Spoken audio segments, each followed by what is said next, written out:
Hello everybody, welcome back to my channel. My name is Heather and this is where we talk about all things books. Today I'm going to be talking about all of the books that I have read over the past week, which I say all, but it was only one book. So just go grab your coffee or tea or whatever it is you like to drink and come sit down so we can talk about this book.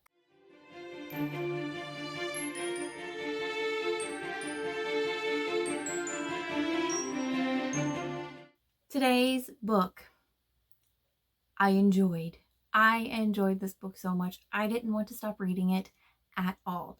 It is called Codename Edelweiss. I just really enjoyed it so much. It is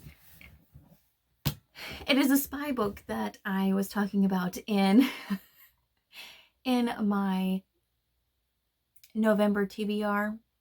So if you watched that one last week, that was the book that I was talking about, was Codename Edelweiss.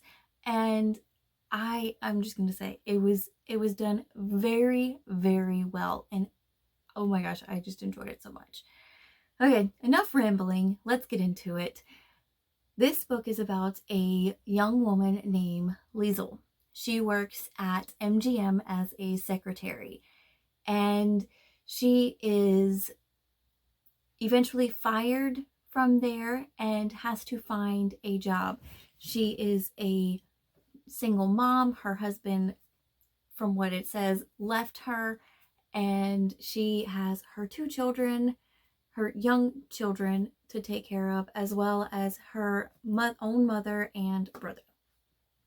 So those all are depending on her. Her brother is old enough to help out, but he doesn't because he is rather young and kind of selfish, from what I can take. And I'm gonna tell you, if that were my younger brother living with me, not helping out at all, knowing that we needed help, I would punch him in the face and tell him to get out. I'm just saying, because no, absolutely not.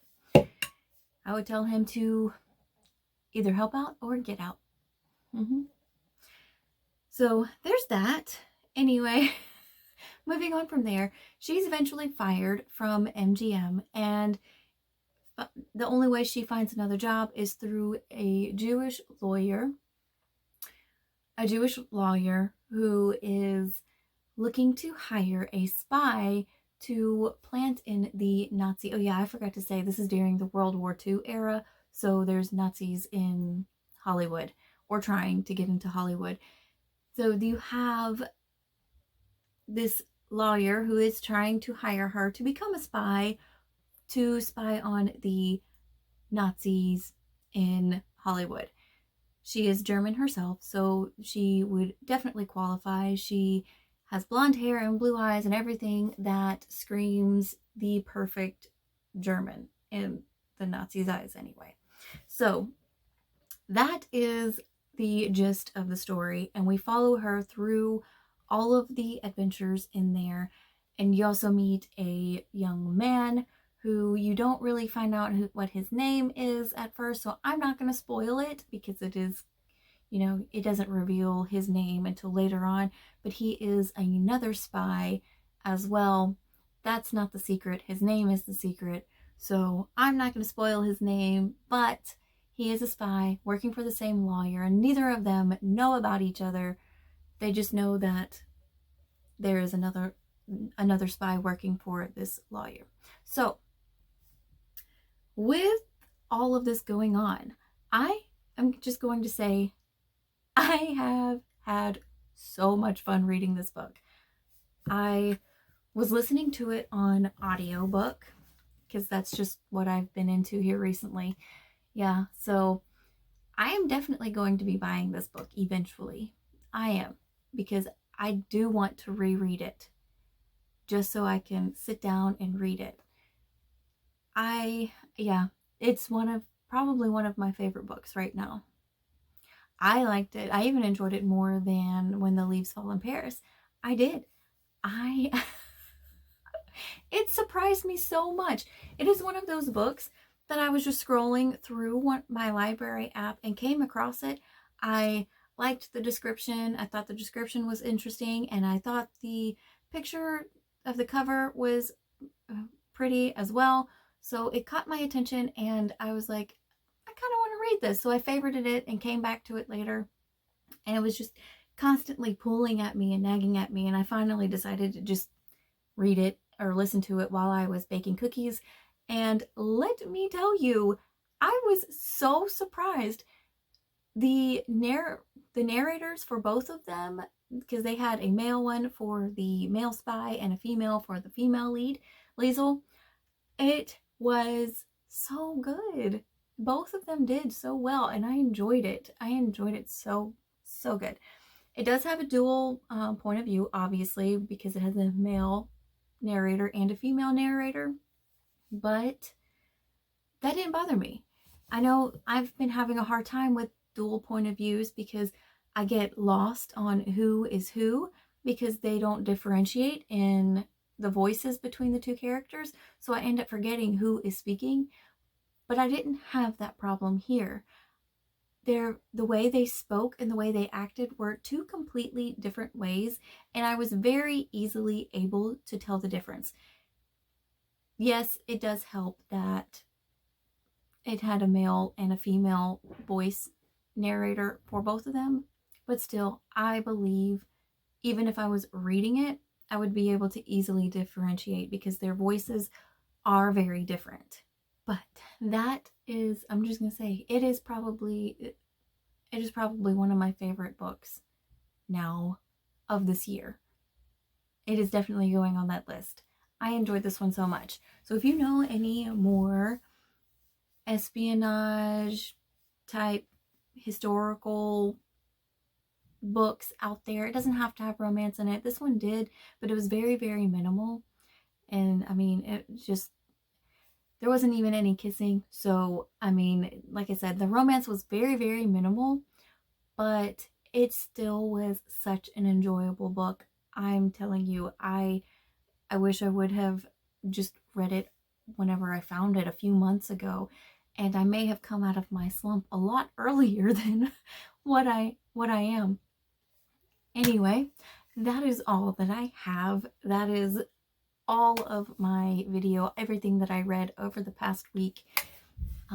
Yeah, I didn't really read a whole lot. I've been taking my time. Plus, listening to audiobooks is a little more difficult because I have kids and a husband and things going on, so I can't always listen to it. And when I do listen to it, I find myself having to stop and pause and rewind several times because I get asked a question as soon as I push play, and I get asked another question as soon as I push play after that time and rewind it, and then so on and so forth. It happens. It happens a lot. I think it took me 3 or 4 days to go through the whole book, and honestly, I didn't want to stop listening to it, and I wish I would have had the book, because then when I had time to sit down and read, I would have picked that book up and read it.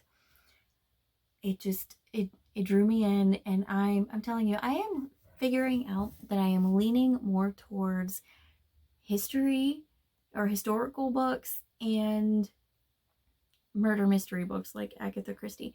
So I think that maybe I'm just not liking fantasy as much as I did when I was younger. Maybe I enjoy middle grade fantasy for sure, because I love the Green Ember and I love the Wingfeather Saga, which is right here. I need to bring the other books in here. But other than that, I have found myself not enjoying fantasy as much, and it puts me in a kind of meh mood.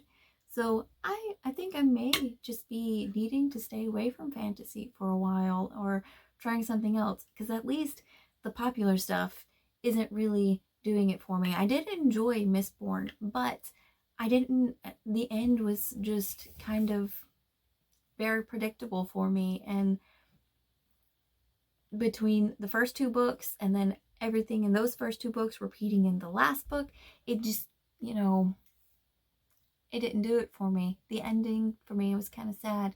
So I haven't decided to pick up another one. And then I read several other fantasy books that were out there that were popular, and I just didn't care for them. I just didn't.